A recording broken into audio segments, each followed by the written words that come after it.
Hi Year 4 and welcome to Chapter 2 of Cliffhanger. Now, I wanted to record this and get it on ready for you because I know that some of you are reading. So I'm sorry that it's a bit dark and dismal, but I can't find the right lighting to get it any other way. So it's not seeing me that's the important part anyway, it's hearing the story. So Chapter 2 of Cliffhanger by Jacqueline Wilson.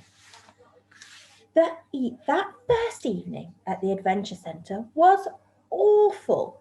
Awful, awful, awful. Well, tea was okay. We had beef burgers and chips and peas. There was tomato sauce on the table. Biscuits and I messed about pretending the tomato sauce was blood. The pretend started to get a bit real, and I stared at the scarlet pool all over my plate and decided I wasn't really hungry anymore. It didn't matter though. Biscuits ate my tea as well as his own. We sat with Giles.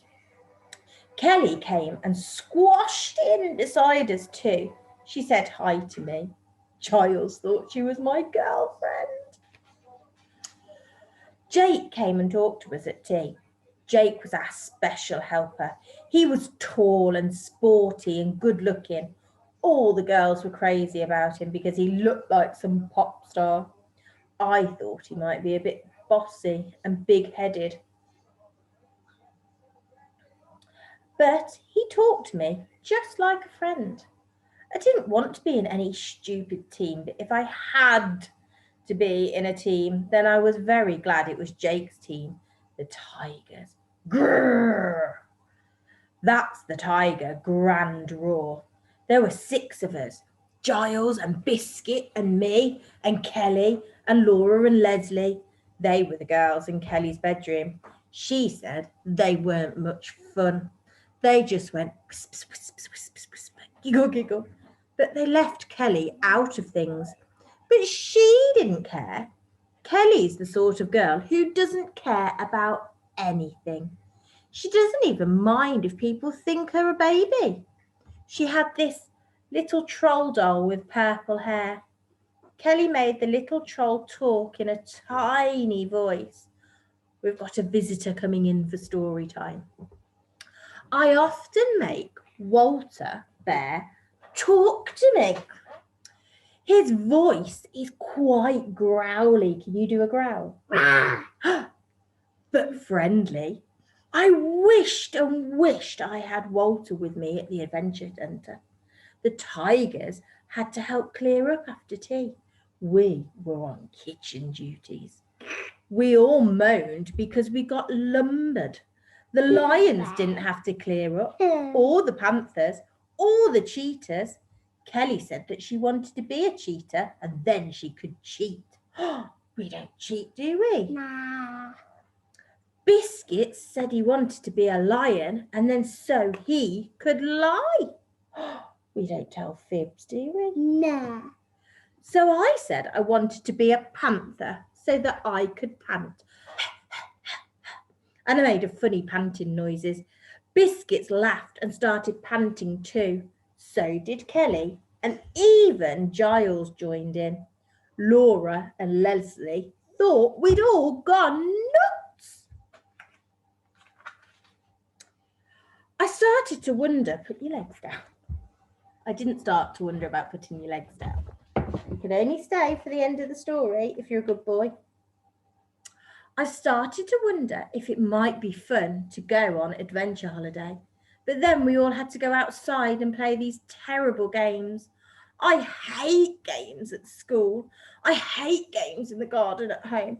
I hate games on the beach and on holiday. I knew I would hate games here as well.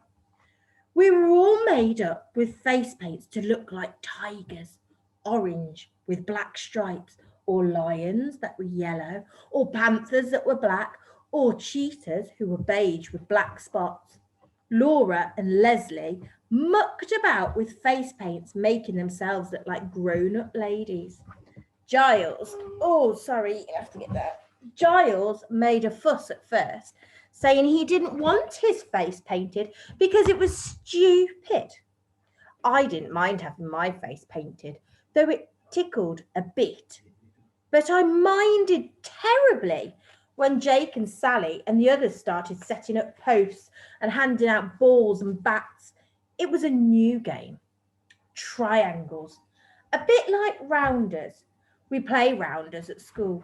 I hate it. I'm useless. I can't catch, I said privately to Biscuits. I can't flipping run, said Biscuits. I can run, I can catch, said Kelly. She wanted to be the bowler, and so did Giles. So there was an argument. Jake said he was the bowler. They had to be fielders, and he picked Laura and Leslie and me to man the posts. Laura and Leslie giggled. Woman the posts, they said. I didn't say anything at all at first. I was too worried, especially when Jake told me to be the first post. I swallowed hard. Excuse me, Jake, I squeaked. Yes, Tim. I don't want to be the first post. Why's that, huh? Asked Jake. I can't catch, I explained. Well, just do your best, said Jake. Giles was sighing and looking impatient. I'd better be the first post, he said.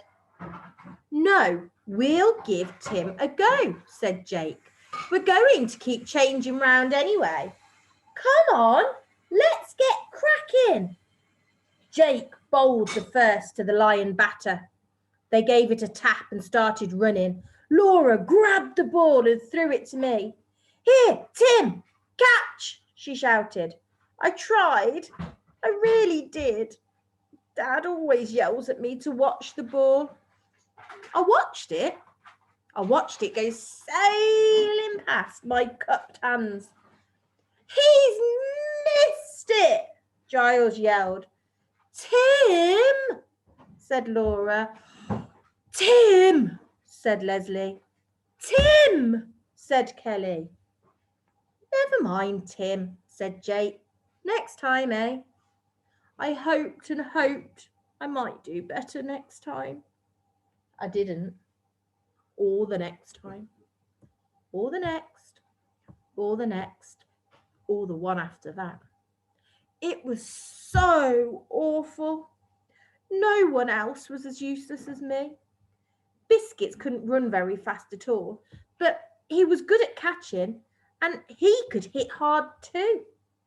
I couldn't hit hard when it was our turn to bat. I couldn't hit the bat at all. I couldn't hit the ball at all. I was the worst at games. They all started shouting at me, teasing me, saying stuff. When the games were over, at last I ran into the centre and I had a bit of a cry by myself, locked in the toilets. Then I remembered the phone in the hall. I didn't have any change on me, but I reversed the charges. I got through to Mum. I started telling her how awful it was, and I asked her to come right that minute. She said she would, but then Dad started talking too.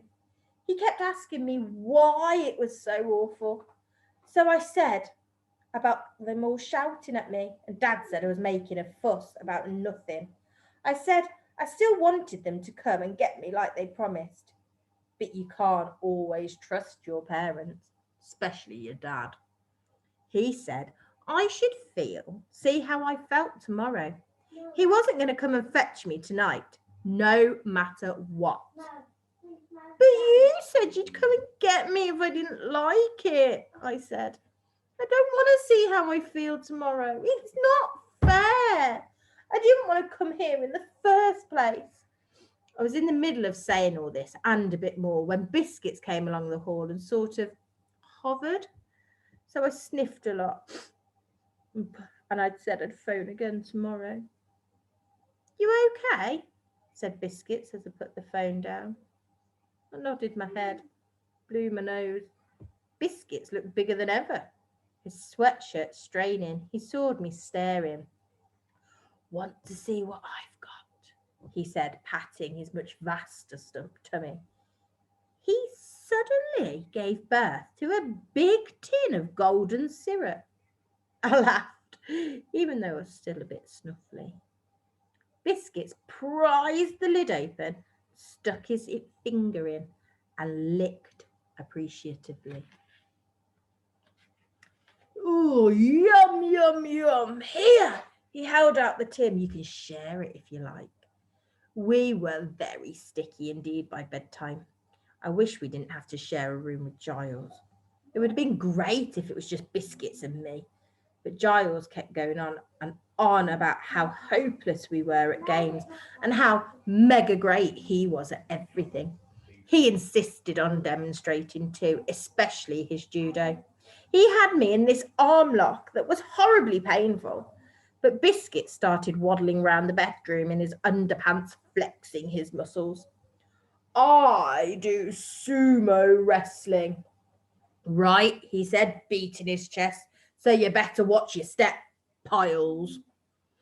"You look more like a gorilla than a wrestler," said Giles, but he let go of me. Biscuits did a wondrous gorilla impersonation, making very loud gorilla noises. I wonder, I've got a little monkey. I don't know if he could be a gorilla. Can you be a gorilla? Obviously not. I did a gorilla impersonation too. Giles joined in. We were all three, that's enough, strutting about and thumping our chests, bellowing, when Jake came barging into the bedroom. "Hey, calm down, you lot. You're like monkeys at a zoo," said Jake. "Exactly," I said. Me want a banana," said Biscuits, still being a gorilla. "Stop now. Joe, stop and go to Daddy." Okay, be good then. "You're going to explode one day, Biscuits," said Jake. "Come on, into bed, you lot." "What are we doing tomorrow, Jake?" Giles asked. "We're going for a bit of a climb, and then it's abseiling," said Jake. "Great," said Giles, jumping up and down. "Not so great," said Biscuits, pretending to pass out on his bed. 1 second, guys. I will be back with you in a moment.